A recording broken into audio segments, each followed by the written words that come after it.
ചില തെരഞ്ഞെടുപ്പിൽ തൂക്കുമ്പോഴെല്ലാം ശൈലജ ടീച്ചർക്ക് പാർട്ടിയിൽ പ്രൊമോഷൻ എന്നാണ് നമ്മുടെ KPCC പ്രസിഡന്റായിട്ടുള്ള സണ്ണി ജോസഫ് പറഞ്ഞിരിക്കുന്നത്. യഥാർത്ഥത്തിൽ അങ്ങനെ തന്നെയാണോ സംഭവിക്കാൻ പോകുന്നത്? ഇനി ശൈലജ ടീച്ചർക്ക് പാർട്ടിയിൽ വീണ്ടും ഒരു പ്രൊമോഷനാണ് അദ്ദേഹം പറയുന്നത്. അങ്ങനെ സംഭവിക്കുമോ? അത് അദ്ദേഹം ഒരു സർഗാസം പറഞ്ഞതാണ് കേട്ടോ. എന്ന് വെച്ചാൽ അവർക്ക് വയസ്സിൻ്റെ മാനദണ്ഡമൊക്കെ അവർക്ക് ബാധകമാവും, പക്ഷെ മറ്റൊരാൾക്ക് ബാധകമാവില്ല. കാര്യം അവർക്കൊക്കെ എന്തുമാകാമല്ലോ. ഈ പറയുന്ന സണ്ണി ജോസഫ് എന്ന് പറയുന്ന പേരാവൂരിലെ കോൺഗ്രസിന്റെ സ്ഥാനാർത്ഥി, ഇപ്പോഴത്തെ KPCC പ്രസിഡന്റ്, അദ്ദേഹം അവിടെ ജയിക്കും എന്നുള്ളത് CPM തന്നെ പൂർണ്ണമായിട്ട് വിശ്വാസമുണ്ട്. എന്തുകൊണ്ട് KK ശൈലജ എന്ന് പറയുന്ന അവരുടെ മുൻ മന്ത്രി ഒരു എബിലിറ്റി ഉള്ളൊരു മന്ത്രിയായിരുന്നു, ഒരു ആരോഗ്യവകുപ്പ് നന്നായിട്ട് കൈകാര്യം ചെയ്തൊരു മന്ത്രിയായിരുന്നു.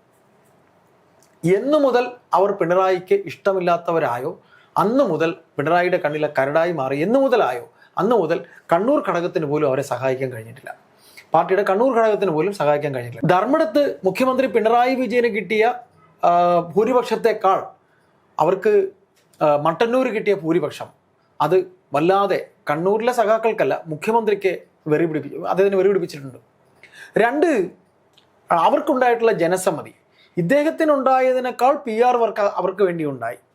അതാണ് കാര്യം. PR വർക്കിലാണല്ലോ ഇവരെല്ലാം പോകുന്നത്. അപ്പൊ മുഖ്യമന്ത്രിക്ക് PR വർക്ക് ഒരുക്കിയവരെക്കാളും മിടുക്കന്മാർ ഇവർക്ക് വേണ്ടി PR വർക്ക് ഒരുക്കി. അതിലവർ വിജയിച്ചു.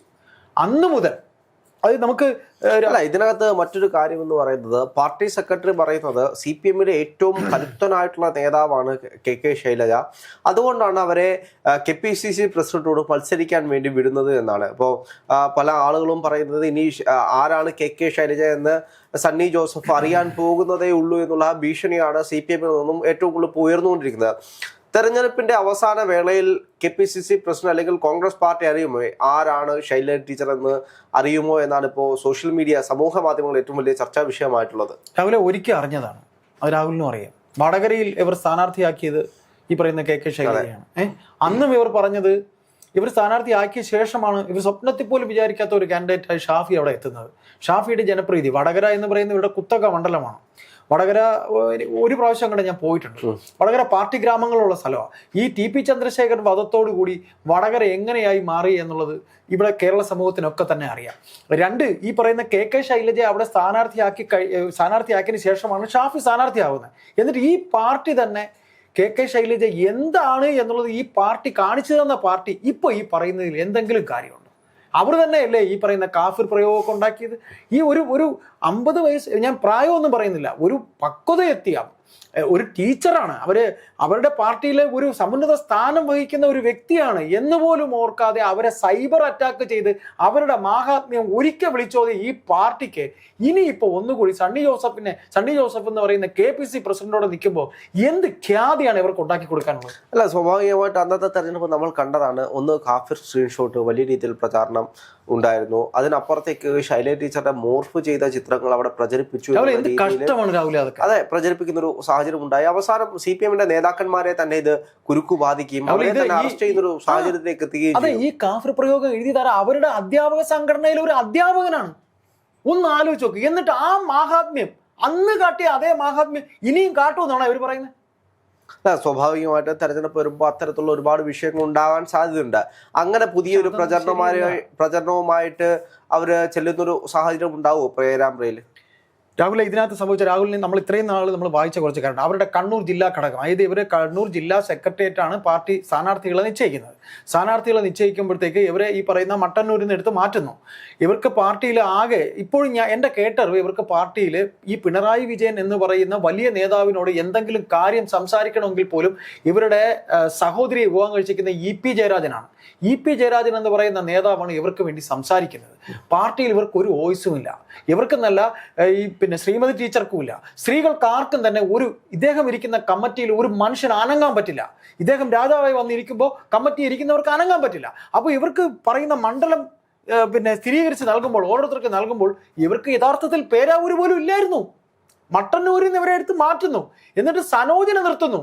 VK സനോജ്, DYFIയുടെ നേതാവ് സനോജിനെ എന്തിനാ നിർത്തുന്നത്? സനോജിനെ നിർത്തേണ്ട ആവശ്യം അവിടെ ഇപ്പോൾ വരുന്നുണ്ടോ? ഞാൻ പറയട്ടെ, ഒരു മാനദണ്ഡം പറയുമ്പോൾ തിരുവനന്തപുരം ജില്ലയിൽ 8 MLA-മാർ മത്സരിക്കുന്നു. ചിലയിടങ്ങളിൽ രണ്ടാമത് വന്നവർ മത്സരിക്കണ്ട. അപ്പൊ മാനദണ്ഡം എന്ന് പറയുന്നത് ഈ തീരുമാനം ഇരുമ്പുലൊക്കെ അല്ല എന്ന് ഇവർ തന്നെയാണോ പറയുന്നത്? എനിക്കറിയില്ല. അല്ല, സ്വാഭാവികമായിട്ടും ഒരു യുവശബ്ദം നിയമസഭയിൽ ഉണ്ടാകും എന്നതുമായി ഒരിക്കലുമല്ല. ഇവരെ അവിടെ നിന്ന് മാറ്റുക എന്നുള്ളത് തന്നെയാണ്. ഇപ്പൊ രാഹുൽ ചോദിച്ച പോലെ എന്താണ് ഇവരുടെ എയിം, ഇവർ അവിടെ കാണിച്ചതാണോ കാണിക്കാൻ പോകുന്ന ചോദിച്ചാൽ തീർച്ചയായിട്ടും അത്രയും കാണിച്ചില്ലെങ്കിലും ഇനി ഇവർ പാർട്ടിയിൽ തലപൊക്കാൻ പാടില്ല. ഒരു നേർച്ചക്കോഴിയായിട്ടാണ് ശൈലജ ടീച്ചറെ അവിടെ സത്യത്തിൽ അവർ കമ്മിറ്റിയിൽ ചോദിച്ചു, എനിക്കെന്താണ് കുറവ്? മട്ടന്നൂര് ബാക്കിയുള്ളവർക്കൊക്കെ നിങ്ങൾ 2ാം ടൈം കൊടുത്തല്ലോ, എന്തിനു ചോദിക്കുന്നു? പയ്യന്നൂര് ഈ പറയുന്ന രീതിയിൽ ആ രക്തസാക്ഷി ഫണ്ട് തട്ടിപ്പ് നടത്തിയ MLA മത്സരിപ്പിക്കുന്നതിന് ഇവർക്ക് ഒരു ബുദ്ധിമുട്ടും ഉണ്ടായില്ലല്ലോ, അല്ലെ? എന്നിട്ട് അവരത് ചോദിച്ചു, എന്നെ എന്തിന് നിങ്ങൾ ഇങ്ങനെ കറിവേപ്പിലെ പോലെ ആക്കുന്നു എന്ന് അവർ ചോദിച്ചു. മറുപടിയില്ല. ഈ പറയുന്ന പാർട്ടി സെക്രട്ടറിയുടെ ഭാര്യയ്ക്ക് സീറ്റുണ്ട്. വേറെ ഏതെങ്കിലും പാർട്ടിയിലാണെങ്കിൽ ഈ ഗോവിന്ദൻ തന്നെ സർഗാസം പറയുമല്ലോ, ഈ ഗോവിന്ദൻ തന്നെ മൈതാന പ്രസംഗം നടത്തുമല്ലോ, വേണമെങ്കിൽ 2 കഥാപാത്രങ്ങളെ അഭിനയിച്ച് കാണിക്കുമല്ലോ, അല്ലേ? അതെ. അപ്പൊ ഇവർക്ക് എന്തുമാകാം. അദ്ദേഹത്തിനെ വിവാഹം കഴിക്കുന്നതിന് മുമ്പ് തന്നെ ശ്യാമള വലിയൊരു രാഷ്ട്രീയ പ്രവർത്തകയായിരുന്നു.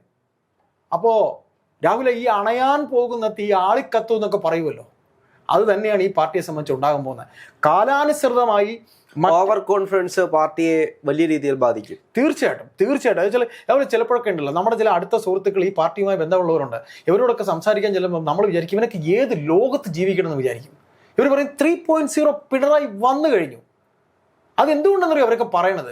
അവർക്ക് നമ്മൾ ഇന്നലെ പറഞ്ഞു, അധികാരത്തിന് വേണ്ടി ഈ പാർട്ടിയിൽ നിൽക്കുന്ന കുറെ ആൾക്കാർ, അധികാരം കൊണ്ട് പോക്കറ്റ് നിറയ്ക്കുന്ന കുറെ പേർ, കുറെ മണ്ടന്മാർ, ഈ പാർട്ടിയെ സ്നേഹിക്കുന്ന നടക്കുന്ന കൊടി പിടിച്ചിറക്കുന്ന കുറെ മണ്ടന്മാർ, ഇവർ തമ്മിലുള്ള ഒരു ശീത യുദ്ധമാണ് ഇവിടെ ഇപ്രാവശ്യം ഉണ്ടാവാൻ പോകുന്നത്.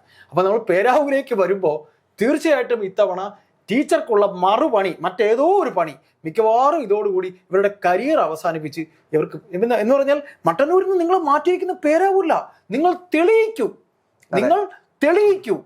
ഇതെന്തോന്ന് അല്ല, മറ്റേ വല്ല യുദ്ധം. ഒരു കോമൺ സെൻസ് ഇത്രയും ചിന്തിച്ചാൽ മതി. ഒരു തവണ എന്തോ ഇവർ ജയിച്ചിട്ടുണ്ട് ഈ പറയുന്ന പേരാവൂരിന്ന്.